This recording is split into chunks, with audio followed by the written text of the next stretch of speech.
So, why am I wearing this stuff? This anti-fragmentation jacket belonged to my best friend. He killed himself when he was in service with me in the German Navy. I got this jacket from his parents. They gave it to me because I wanted to have it. This helmet is my original helmet that I used to wear in the service, and I kept it because I felt I earned it somehow. And it turned out that these things have its use, because when I am at home and I have a PTSD related panic attack, I can, wear the stuff. And the jacket is kind of heavy, and it is like an embrace, so it makes you feel protected. And also the helmet, protects your head, kind of like the mind, So I'm at home wearing this stuff sometimes. I know it looks stupid, but that's how it is. What I have too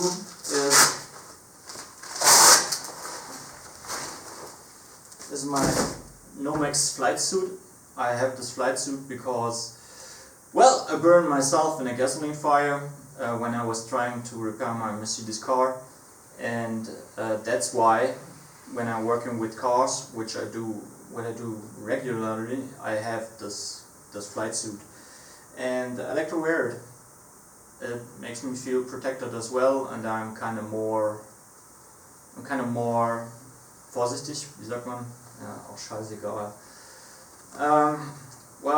I was burned in a gasoline fire when I was repairing my car, and I ended up in hospital, which I never knew, because actually they put me down in the ambulance and I never woke up until 2 weeks later. They put me in an artificial coma, and that's when things began to get hairy, because normally what they do is they don't want you to think or dream or anything, but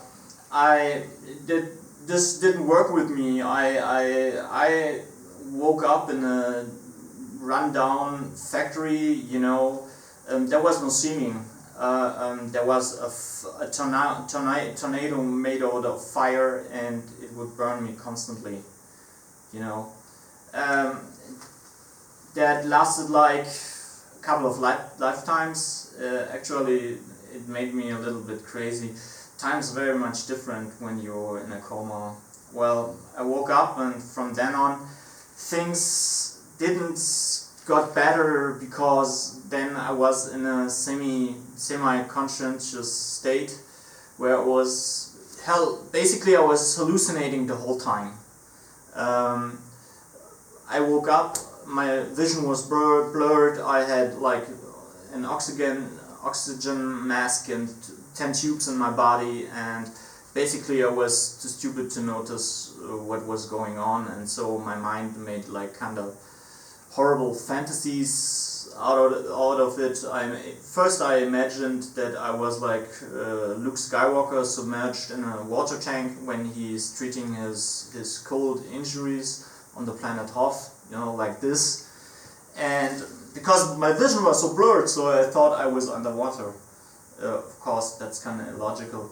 I had many more of these hallucinations that lasted like 6 weeks, and oftentimes, there was some kind of evil monsters or just people, and I tried to escape. And because I tried to escape, they would bind me, like they would fix me on my bed. I was like chained to my bed, couldn't move, couldn't use my arms. It was like that.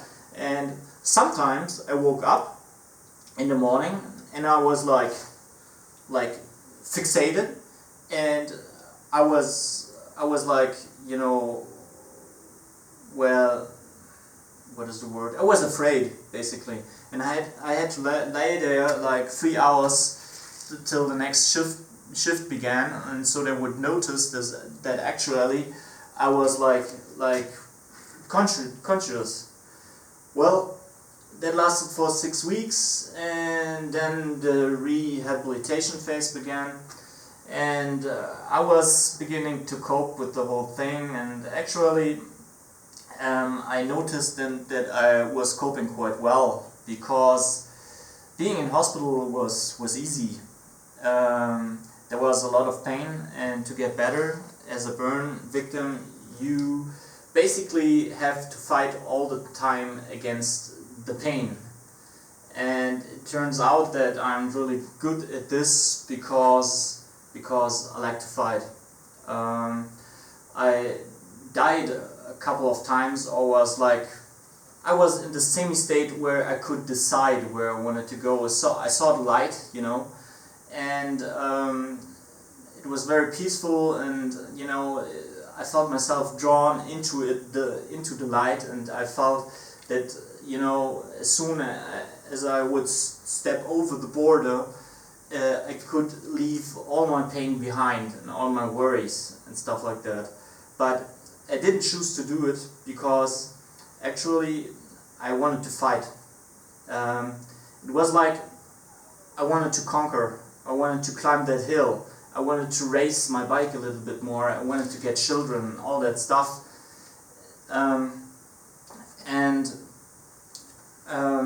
For me, it was mostly the competition aspect of the whole thing.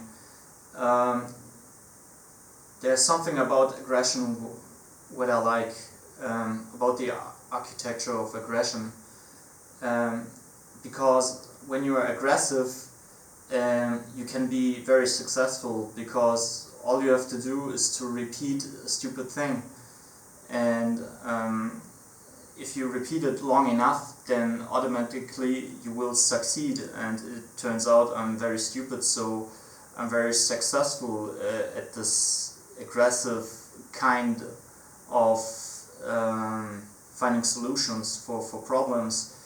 So I was aggressive against my body. I treated me like shit, and actually this helped me a great deal, because when you have scars, they tend to contract, and then you can't move anymore, and you have to fight against your body and endure pain so you can move better. You have to stretch yourself. It's very, very painful. Many people can't do it. Many people end up like this because of that, because of the contractions of the scar tissue. Well, I found out I was very good at this kind of fighting against my body, because I did this my whole life before. I tried to destroy myself, because of my experiences with my brother, and who died, and with my best friend who died also, in my chaotic family. And well, that was hospital, and then I came out of hospital, and I was in the free world, and I was kind of disfigured. I was very good looking before, and so I had to cope with this disfigurement. And for the longest time I took antidepressants, because of course I felt like shit. I took antidepressants, and my mindset was basically, okay, I'm injured, I'm like impaired. In Germany there's a thing, well, I'm like heavily impaired by the German law. And my mindset was, okay, I'm impaired, so I can't ride my bike. And of course I couldn't, because when I was riding it, I was looking like a clown, like a circus clown doing a number. And I started to get better when my friends introduced me to camping trips and told me, yeah, fuck this shit, come with us. And I did. And I started to drop my antidepressants, and I discovered there's two types of injured people in the world. And the one type is they tend to hide their disfigurement and their impairment, and this makes it very difficult for them and also for the people around them. And I decided to drop that attitude and decided to ride my bike regardless. And the more time I spent doing it, the better I got, and my movement, so my freedom of movement improved dramatically, and also my, how do you call it, I became self-conscious. I became bold, and I went to the beach and showed them my body. Well, I didn't try to hide it, and of course people looked, but I didn't know because they looked behind my back. Only my friends will tell me, but I didn't care. And so if you don't care, you achieve a very great freedom, and this freedom I essentially got, and I'm very lucky to have it. Well, that's about all I can say about myself. It has a great deal to do with the acceptance of your own faults, and of course if you died a couple of times, then you don't feel people anymore. You know, any kind of, somebody tried to rob me, you know, I was like agitated, but I didn't fear them anymore, and so they went away because I just got angry, you know. And this actually was a great liberation, and yeah, and well, that's about it.